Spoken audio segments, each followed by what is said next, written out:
nobody should preach to you there is hellfire. This is hellfire. Nigeria is hellfire. Hellfire.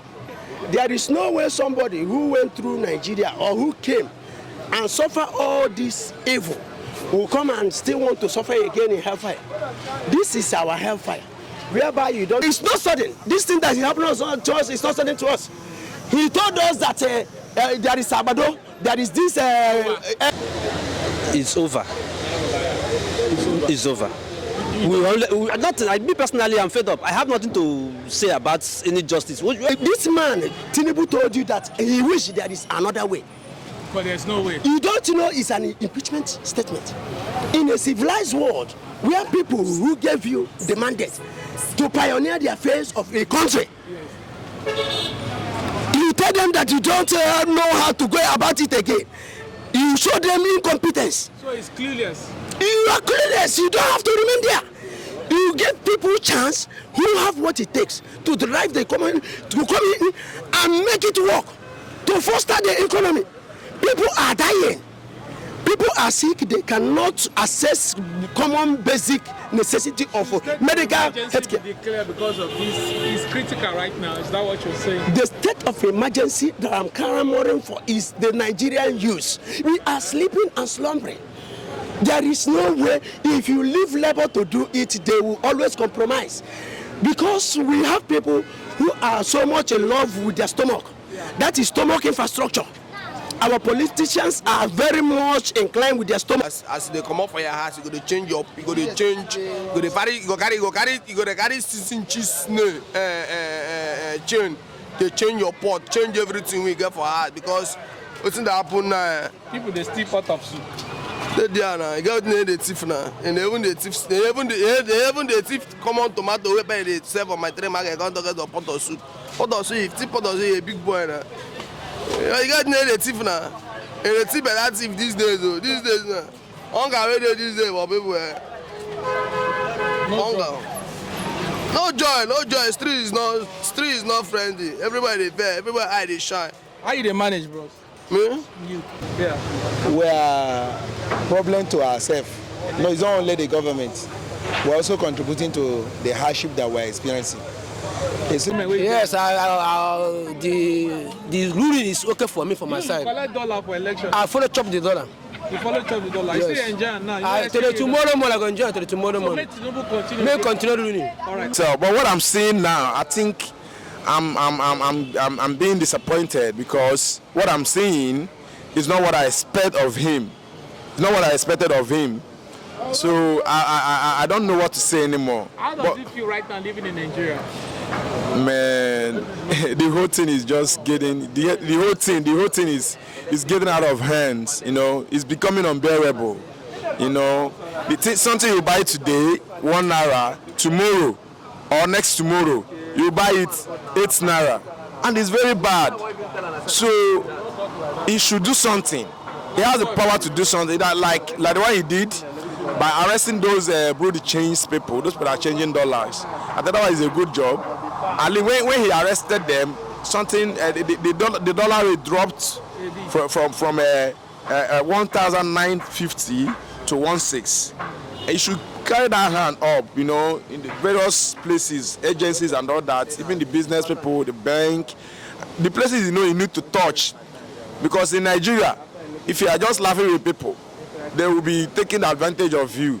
But if you put a little force, like price control, all these people waiting and all that, and he should please try all he can to open borders and work on the fuel.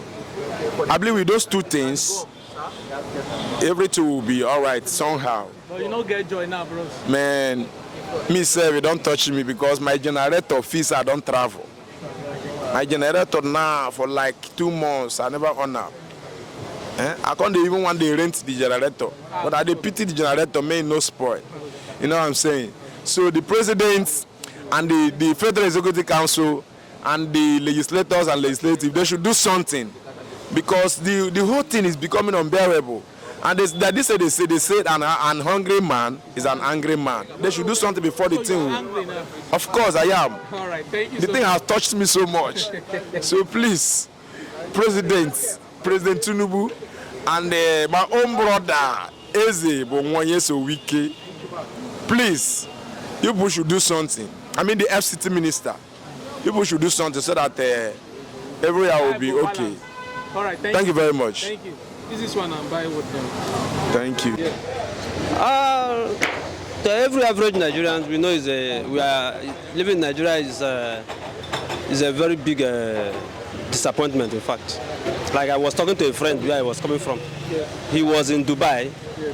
Suddenly he came back. I was asking him what is your reason of coming back. He said he's even regretting of coming back. That he's planning of taking off back to Dubai. I said, if I move over to Dubai, coming back to Nigeria will be a thing of the past. I will not even consider it until the necessary things are being put in place in the country. What do you think is the way forward, and what can we do to hold our government accountable? As it stands now, I don't think that we can hold our government responsible for anything, any sort of failure. I have my reasons. Yeah, all right. Who is to hold this government accountable? All the parastatals that is supposed to stand for the people, they are all compromised. They are all sold out. Who is the EFCC? Who appoints the EFCC? What about the ICPCs? What about the courts? These are the hope of every common average human being or Nigerians or persons. But these people are all compromised. So I don't think that nobody holds anybody accountable for anything. So Nigeria should just endure suffering and smiling, like they say. Just as our icon, music icon, fella, he saw it earlier. He's suffering and smiling, and we felt that he's under inflation of drug or thereabout. But he saw it coming. Is it a foundational problem or individual problem? It is a foundational problem created by individual and sold out. It has moved around to the norms of the people. So it's something that, yes, it can be cured, but not in this era. So what do we do? What do we do is, the people have to stand for themselves. And how do this thing stand? Revolution must take place. How do we pioneer that? It is for the normal NGOs. We are starting NGOs that are responsible for most of these changes to stand and speak. And let them also not be compromised. Because sometimes even, you see Labour, who is even supposed to speak for the people, they are compromised. Labour will just come in, go into the office, whatever discussion, they take a cup of tea and come back with their pocket filled up. And you see that tomorrow, the next day, you see what they call it again, strike or whatever, has been cancelled. So, in that regards, where do we run to? We don't have anything to run. We have to run to. We don't have a justice system. We don't have a good governance. There's nothing to write home about Nigeria. We should just endure and just wait it out. As you can see, administration is. As you can see, yes. As you can see, it's over. It's over. Me personally, I'm fed up. I have nothing to say about any justice. Where is justice? When evidences upon evidences have been put on ground, and at the end, they look at these evidences and put a very ambiguous grammar over these evidences and bury the evidences. And you see what you are talking about? Look at what happened. I just saw online that the Supreme Court of the United States of America has cleared Donald Trump to run an election. If it's here, how do you do it? These are where systems are functioning. This is where systems are running. So here we don't have a system. We don't have a system. The system are there. It's an individual problem. It's a corruption problem. Every individual has a price on their head. Yes. Even you has a price. Yes. So if they pay you to, you compromise. For what? Personally, me, just as you say, our individual, we have our differences. I have sat in a place with my little experience in a place where I was paid some money to compromise the system. I objected it.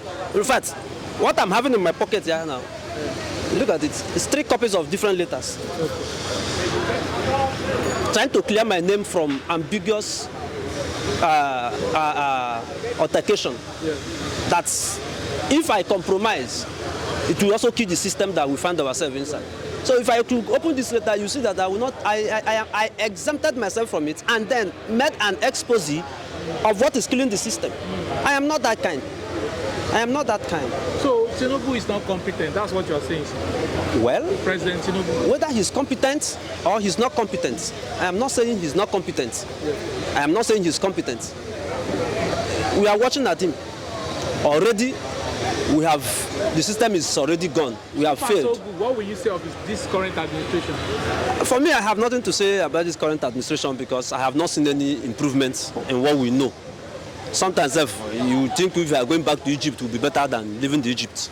So Egypt is Buhari, and as you can see, during his time, promised land is Tinubu. No, Tinubu is never a promised land. The promised land is no longer what we saw. Because there is need for an exchange of goods and services. If there is none existing in Nigeria right now, Somalia, just like the kind has said, will be better than Nigeria. We are seeing it happening. Yes. People go and they don't come back. They collapse. Do you know that a neighbor of mine in Ikoku this morning, I came, it's a sad news.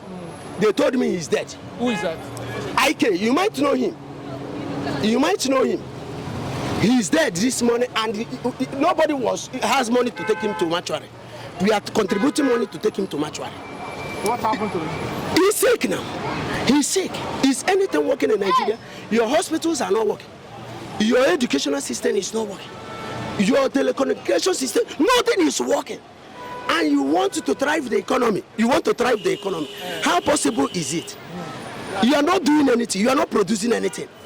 The dollar is what you use. The toothpick you use, you import them. The pampers you use, you import them. There is nothing you produce. And you want to make ends meet. It's not possible.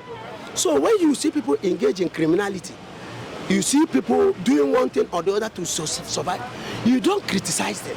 It is what you will see more insecurity. We will see more insecurity. Nigeria is a lawless country. Why?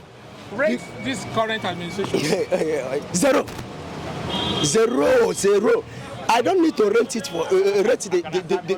the government for you, because you are a partaker of it. The economy, in as much as you dress very fine, there are things you go to the market to buy, you feel mess up. Maybe you budgeted 12K to go and buy something, and you go there, they tell you it's 18K. You become outrageous. You can't do that. The wickedness is out of this world. And how do the government? They don't even have anything, the way to remedy this situation. Yes, they don't. This man, Tinubu, told you that he wishes there is another way. But there's no way. You don't know it's an impeachment statement. In a civilized world, where people who gave you the mandate to pioneer the affairs of a country, you tell them that you don't know how to go about it again. You show them incompetence. So it's clueless. You are clueless. You don't have to remain there. You give people chance who have what it takes to drive the economy, to come in and make it work, to foster the economy. People are dying. People are sick. They cannot access common basic necessity of medical health care. Declare because of this is critical right now. Is that what you're saying? The state of emergency that I'm clamoring for is the Nigerian youth. We are sleeping and slumbering. There is no way. If you leave labor to do it, they will always compromise. Because we have people who are so much in love with their stomach. That is stomach infrastructure. Our politicians are very much inclined with their stomach. You don't blame them. They were born, they are children of the system. They were born in poverty. You understand? Their primary aim is to embezzle, to take charge. You understand? Yes, sir. So you don't blame them. When you see these politicians go into power and they begin to mess around with public funds, you don't blame them. Why? Because they are the product of the system. The system, the foundation is a dead foundation. It's our foundational problem now. Yes, we are not meant to be the same. We are not the same. We are not compatible. So we should. What you're saying, Nigeria should be divided. You don't see the other man, Nnamdi Kanu. You didn't see him in court. These are men I value. I value men of competence, men of necessity, men of honor. Hero. These are men I value. Somebody will tell you this is white, he will stand for it, even in death. That man has proven to me beyond human comprehension that he is really the Messiah, because he came and said, I'm coming to die for my people, and he stood his ground because he saw the foundation. upon which Nigeria is built. And he said we will not remain like this. It's not being an Igbo man is the situation. The situation is that you as an Hausa man, how do you want to enhance your destiny in this perpetual bondage, in this system of corruption? Last one, sir. What do you think will pave way out of this current situation? Total dissolution of this country will pave way. Right. This man, he has stolen me because he's a man of capability. He said, Nigeria, if you have not gotten your Somalia visa, you should go and do so. Because someday, Somalia will be better than Nigeria. And me, I don't need to go far to tell you that Somalia is one of the worst countries in Nigeria. It's a place that is not conducive for human habitation. You understand? And now, Nigeria is going forth back to destruction of this Somalian of a country. If Somalian now, this man said, if you have not gotten the visa, I'm looking for a Somalian visa. Let me go to Somalia. I'm telling you. But it's now you can. My brother, I have to, because I have to go there. It's not just an immigrant. I'm going there with a passport. Right. I will not just barge into some people. I'm looking for, if you have one, connect me. All right. I want to leave this country. It's a hell of a country. All right, thank you. Are you proud to be a Nigerian? I want to ask you, as a journalist, are you proud to be a Nigerian? What do you want to say that? You have to ask me. You have asked me, I've responded. Tell me, are you proud to be a Nigerian? Being patriotic, but things will get better. Things will get better on what aspect? What aspect will things get better? Are you industrializing the country? Is there any factory? Are you producing? And you are among those praying that Nigeria will get better? Are you among those praying that Nigeria will get better? We are hopeful, sir. We must wake up from our illusion. We are used of Nigeria. Revolution is the only thing. We wake up, march down the streets. We shouldn't keep on because of limitation, of hunger. Do you know why they put you into perpetual hunger? Yes. So that you will not protest, so that you will not make noise, so that you will not ask why. Because when you are hungry, you always feel shy. But when you have eaten, just like me this morning, you will be bold. The country, if really we want Nigeria to work, then we must make it work. We will not have to live in mediocrity, in assumption, Nigeria, or in prayer. So you say it hurts me when somebody say Nigeria will be better. How do you want Nigeria to be better? You have to pray. It's madness. This poverty, the weaponized poverty to frustrate the masses. That is this ideology they took from their colonial master, the British. That's their weapon. If you want to bring somebody into subjugation, you want to bring somebody or group of people into control, what you do is to affect hunger. Affect hunger is a very dangerous weapon. That is the weapon the British touched Nigeria, and they have been making many very useful use of it. During the Biafra War, that was it. They had to have a lot of blockage. In that of Cameroon, there was no food coming. Nigeria would not have won Biafra, the Biafra War, if there were a constant supply of food in the Biafra soil. Let me tell you something. Scholars will not want to tell you, but it's reality. You don't need to go to school to know this. Biafrans, we are fighting an ideology. And the ideology, you don't kill it with nail gun and weapon or knife. Somebody, what I believe in, just like people believe in Christianity, and when you talk about Jesus, people have been dying because of Jesus. Ideology, these people believe that they must be free. So you don't kill them, you stop them or quench their quest for freedom with weapon. Yes. So come to fruition. That is it. So the only way is dialogue. But we have crossed that Rubicon. The bridge will cross it. We are not. The Nigerian government cannot engage these people in dialogue again. So the outright way to freedom is the path these people have took. You understand? Yeah. And it will materialize. I saw that very young man in the courtroom last week. It gave me motivation. In as much as people who he is fighting for has kept deaf ear to the struggle. But this man said, you are the one that will betray me. For me, leave about me. I have come for this free. That is why I was born. The day my father used my mother and they conceived me, the purpose of my conception was for Biafra to come. And at that, he has stood.